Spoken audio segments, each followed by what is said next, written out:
Okay, so well, we're just past 12:30. We've got colleagues on, so looking forward to hearing about the J15 meal service Kaizen event. Not sure who's leading off for us, but I'll hand over to the team, if I may. Thanks, Phil. Hello, my name is Katie. I'm an improvement specialist in the KPO team, and I have the pleasure of being the team lead for this Kaizen event. The focus for the Kaizen event was to make improvements to the meal service on J15 with a specific focus on lunches.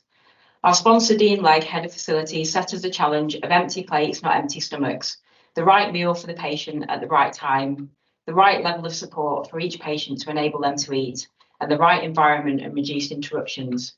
The team have linked in with the recently launched Trust-wide Nutrition Mission, and Sarah Kehoe, Director of Nursing, has given valuable support and direction. Along with the sponsor challenge and support from both Sarah and Dean, the team have kept the Trust's 7 commitments in mind and found links to healthcare-acquired infections and indirect links to the length of stay. Over the past 2 days, the teams have worked collaboratively in their approach and have some fantastic improvements to report back to you today. Hello, I am Jitendra Kotwal, the Business Support Manager for SIM. I'm also the LIM Facilitator for SIM. So I am a team member in this project. So we begin by going there, seeing it and asking why and being respectful. I did direct time observations and came up with a value stream map. So we identified there were extra steps in the process, like giving out trays first and meals separately. So there were long wait stayed from start of the meal to serving the meals. Staff wasn't clear about which patients needs assistance. We witnessed patients were getting admitted and doctors were taking bloods during the protected mealtime services.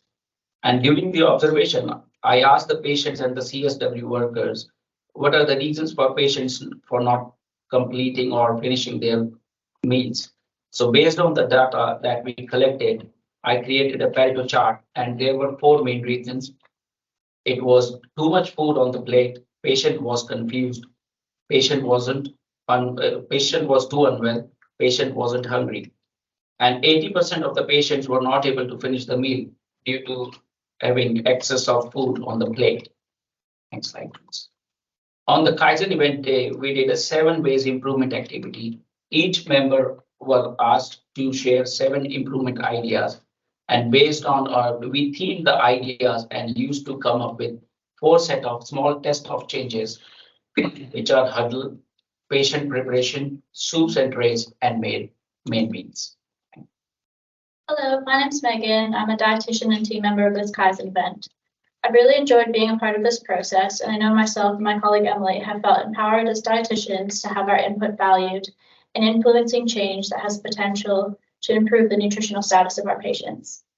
Prior to implementing any change, we identified a common theme that ward staff felt unprepared and understaffed for meal services.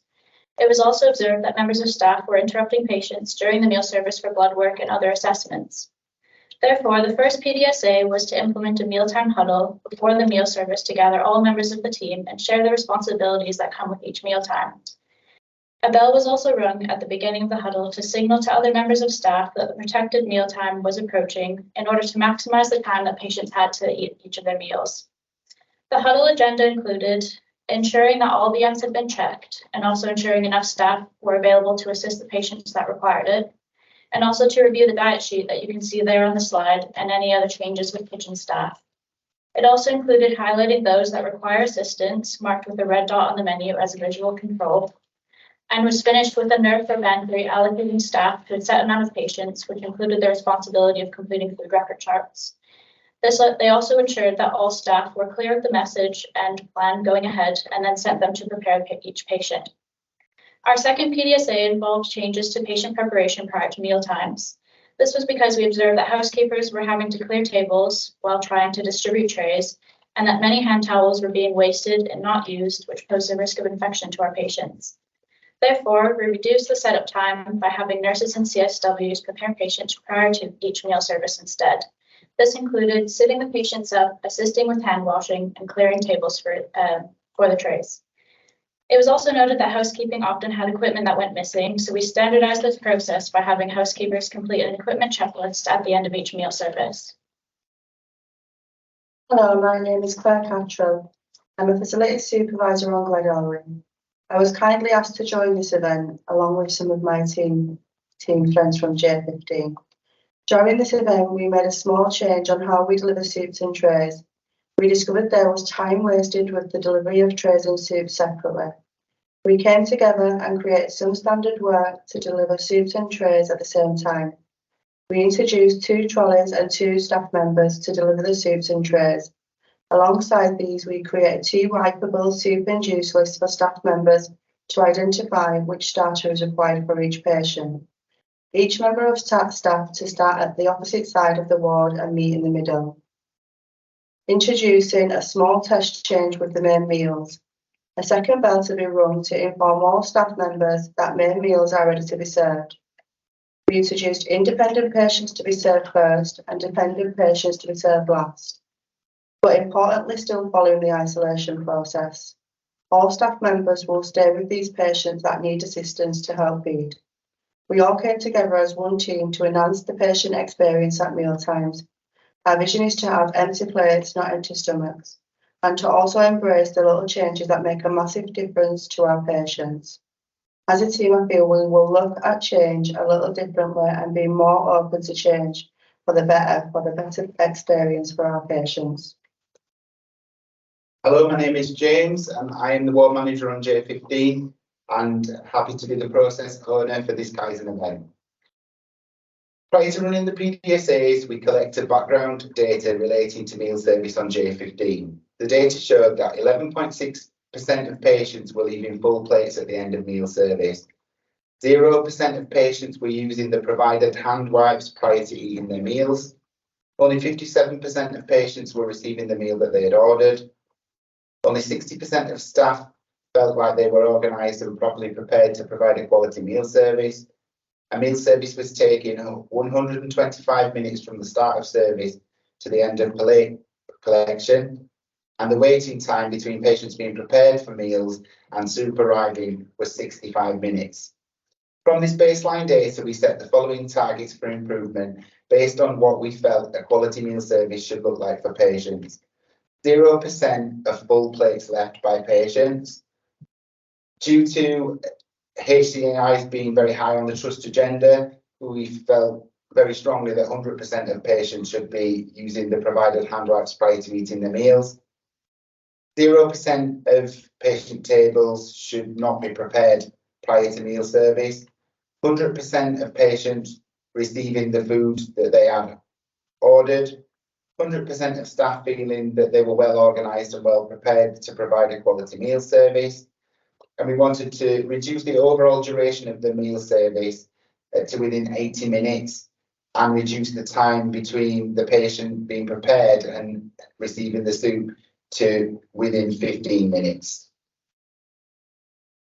Data from day 2 of the Kaizen event showed that although 23% of plates were still full at the end of meal service, this was based on 13 patients that we audited out of a total of 28. So it's not a true reflection of the overall ward. However, the positive is that the reasons that the patients gave for not eating these meals were that they either didn't like the food or they felt overfaced by the overall size of the meal.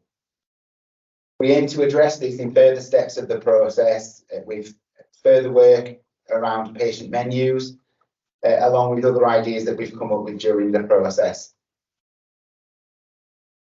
So the changes that we made to the meal service showed the following positive impact. So 100% of patients had used the hand wipes prior to the meal service, which was 100% improvement. 0% of tables were left unprepared, which was a 25% improvement. 96% of patients received the meal that they ordered, which was a 39% improvement. 75% of staff felt that they were better organised and better prepared to provide a quality meal service, which was a 15% improvement. However, being the first day, staff did mention that they felt a little bit daunted by it being the first day. We managed to reduce the whole meal service within target to 80 minutes, which was a reduction of 45 minutes. And we managed to reduce the waiting time between patients being prepared and receiving the soup beyond target to 11 minutes, which was a reduction of 54 minutes. We've taken some valuable learning from yesterday's meal service, which will carry over to today's meal service, which will be day 3, which will be happening now actually. So that's our final trial run before we'll do the full launch on Monday, which will be day 4 on the 11th of December. I'm very proud to be a part of the team that's been involved in this Kaizen event, and it was really amazing to see the wider teams embrace this journey with us to make improvements for our patients. Hello everybody, my name is Jonathan and I'm a team member within the Kaizen event. So what are the next steps? Well, the changes that we made to the J15 meal service will be repeated today, and they should actually be taking place right now as we are speaking. And this will occur with further feedback gained, further learning, adjustments and refinements being made, and then the process will continue from next week and beyond. So this is really a continuous improvement process. We didn't directly target the main issue of patient complaint or suggestion that there is too much food on the plate, for this is really a larger piece of work, one that requires further thought and a bit more time than we have. And we also felt it important to start by exploring and targeting the meal service provision itself. But we did, together as a group, have fruitful conversations as a group and think about how we could come up with a number of improvement ideas which would specifically target menu choices and portion sizes.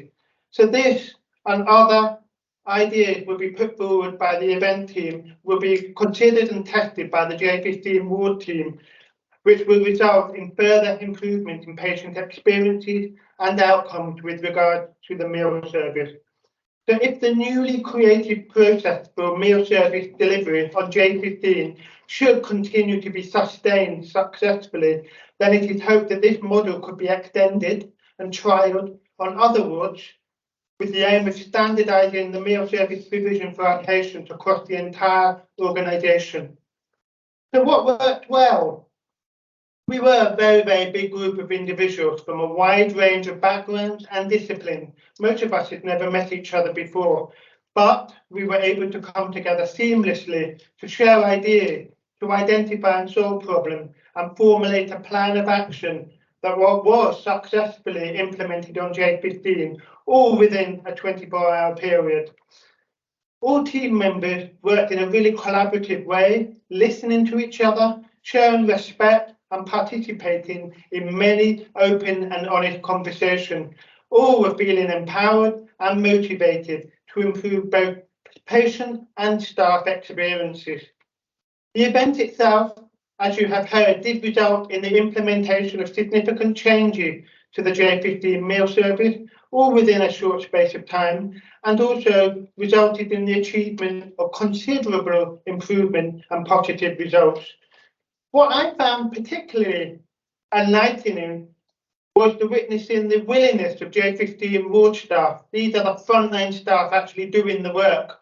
You know, their willingness to embrace sudden change to their normal routine. And they did this with minimal fuss and cooperation. And it was also good to see the Kaizen team members giving these people respect, because we were asking them to actually undertake quite significant change on the day.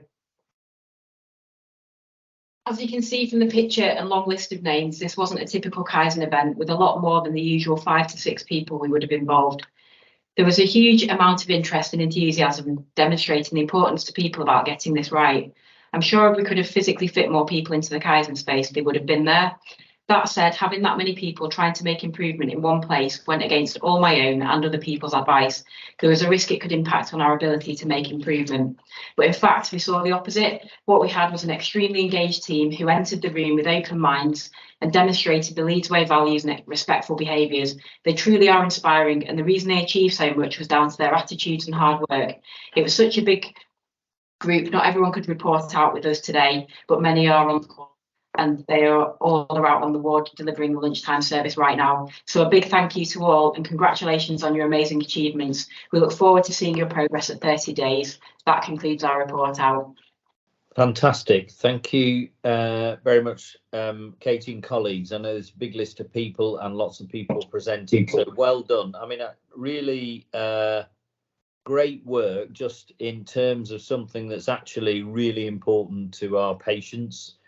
And I just love the fact that we've picked out, you know, the data information, the standard work, the reflections you've talked about, the teamwork which comes across wonderfully, and I thought that was really inspiring to hear about. And I love the way you've drawn it together into our 7 commitments, focused obviously on the healthcare associated infection, but no doubt clearly influencing on how long patients might be in hospital with us if they've got better nutrition and can recover faster. So lots of things there that are really, really outstanding. So let's open it out for some questions. Dolph, you've got your hand up. I do. I was the patient partner on this project, still am, but I was present at the 2 days of RPRW, and I just want to reinforce what Jonathan said, and indeed you did, Phil. It was a real pleasure working with this group of people who were all so enthusiastic and keen and working well together, and it couldn't have been better. And of course, the support from Kay and Jimmy were excellent.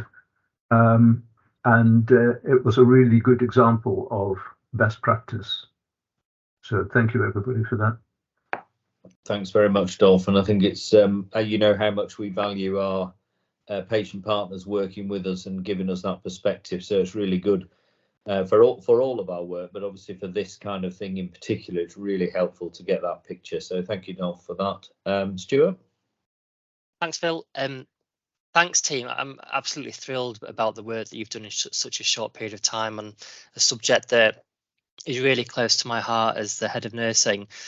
I'm absolutely thrilled about the level of diversity of the roles that you have as part of the Kaizen event. I think that's really, really good. I was going to ask a question about patient participation, but we just had our colleague on who said that he was part of it, so I was really pleased to see that. But thank you and well done. Thanks, Stuart. Sarah? Hi, Phil. I'm Sarah. I'm the matron for J15. I just want to thank Katie and the Kaizen team and everybody that came together. They've done some really great work. And I actually just came from J15, and they implemented the huddle perfectly today. They allocated the team out to feed the patients and use the hand wipes. So it's continuing to work on this next day. So I'm really impressed and grateful to the team. Great, thank you, Sarah. That's really good to hear. And that sustainability challenge, of course, is something we constantly need to work on. But I think one of the advantages, in a way, of such a big team being involved in the work is actually that, you know, that sustainability piece in some ways has a better chance of succeeding, I think. So Kirsty or Jimmy, maybe, I'm not sure. It's actually me. As usual, thanks for a great report out, team. I did have the benefit of hearing much of this, although not doing much of the work, which is a nice way around. So credit to Katie for leading this. She mentioned the team size has come up, and I'm the person that said, really, that many people? You need to ask them to bring one fewer, not one more. And on the morning, we were wondering how they were all going to fit in. And I'm delighted to be wrong because it made a massive difference. And as you just said, Phil, I think the momentum they can put behind it, because everyone was part of this team and do own this idea, makes it even more powerful. And it was touched on, and my challenge out to this team is, once you've got this to a point where it is business as usual for you, how are you going to share that with other areas? What support do you need to do that? Because these kind of improvements are absolutely scalable, and the impact we can have for our patients by being ambitious about that at the right time and pace is really big. So I'm, obviously supportive, hugely impressed, and that's the challenge I'd like to offer both to yourselves and perhaps collectively to us as an organisation. How can we amplify the impact of this improvement? Okay, great. Thanks, Jimmy. I can't see anyone else wanting to come in. Oh, Stuart, do you want to come back in? Yep. Yes, sorry, I was just wanting some feedback from the team about how colleagues on the ward felt about the bell being rung. Because when I was a ward manager, we did this years and years ago, and people absolutely loved it, actually. But then I guess we stopped doing it. So I was just wondering what the feedback was from the team about that. To be honest, they didn't really say much about that. The feedback were more around the other things that we brought in. But I mean, I think it definitely, from seeing it work yesterday, it definitely put out a signal, so everybody knew that was the time to come. But I mean, I suppose that's early days. Yesterday was quite a difficult shift that we went on to, which in a way is I suppose, you know, that's a good thing in a way, that we still managed to implement the project and it still works and the meal service went well for the patients. So I'll probably have to give you feedback further down the line on that, Stuart, but initially I think it worked well. Great, good to hear. Okay, well, I can't see anyone else wanting to come in, so can I just finish again by saying what a fantastic report out that was, and what a fantastic event you've reported out on. It just tells us, I think, that when we think about looking after our patients, it's so important to think about all aspects of what we do for patients when they're with us, and the little things can make a big difference to how well people experience the quality of their care. What's also come across for me, which is really important, is how proud you all are of the work, and actually we all want to come to work to do a great job for our patients, and so it's important that we've had that sense of achievement. And again, just a massive well done, big impact, really great work using the Leeds improvement method, and let's hope we'll continue that success. And as Jimmy said, lots of learning for the rest of the organisation here, and opportunities to get our care even better. So we'll finish there. That's the end of this week's report out, and we'll see you next time.